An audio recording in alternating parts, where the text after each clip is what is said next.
Reference দেখতে চাই, আর যদি রেফারেন্স না থাকে আমরা এইটাও বলেছি যে তাহলে একটি ইন্টারিম কনস্টিটিউশন, প্রফেশনাল কনস্টিটিউশন করে সরকার চলুক।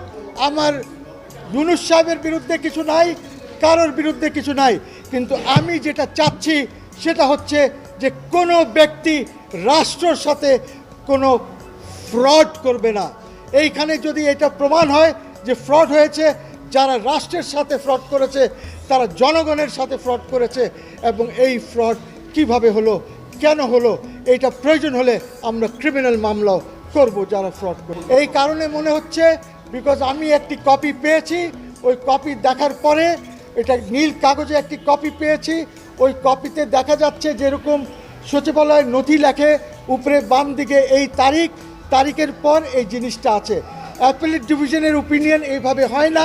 অ্যাপিলেট ডিভিশনের ওপিনিয়ন যেটা হবে, সব জজ সাহেবদের নাম থাকবে, তারপরে রেফারেন্সের নাম্বার থাকবে, তারপরে থাকবে আপনার তারিখ থাকবে যে কোন তারিখে তারা শুনানি করে এই রেফারেন্সের ওপিনিয়ন দিয়েছেন, এবং কোর্টের আগেও রেফারেন্স এসে। অ্যাডভাইজার বা চিফ অ্যাডভাইজার কোনো পদ হয় না। আপনি যখন বিদেশে যান তখন প্রাইম মিনিস্টার অথবা মিনিস্টার হিসাবে আপনাকে তারা স্বীকৃতি দেয়।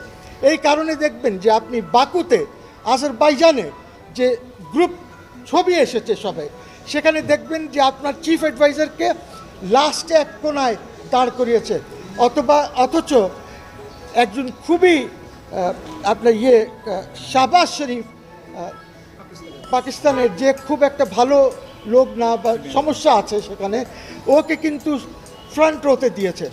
তো উনার এত নাম ধাম আছে আমার চিফ অ্যাডভাইজারের, উনার তো একদম সামনে থাকা উচিত ছিল, ওইখানে দিল বিকজ ইজ চিফ অ্যাডভাইজার।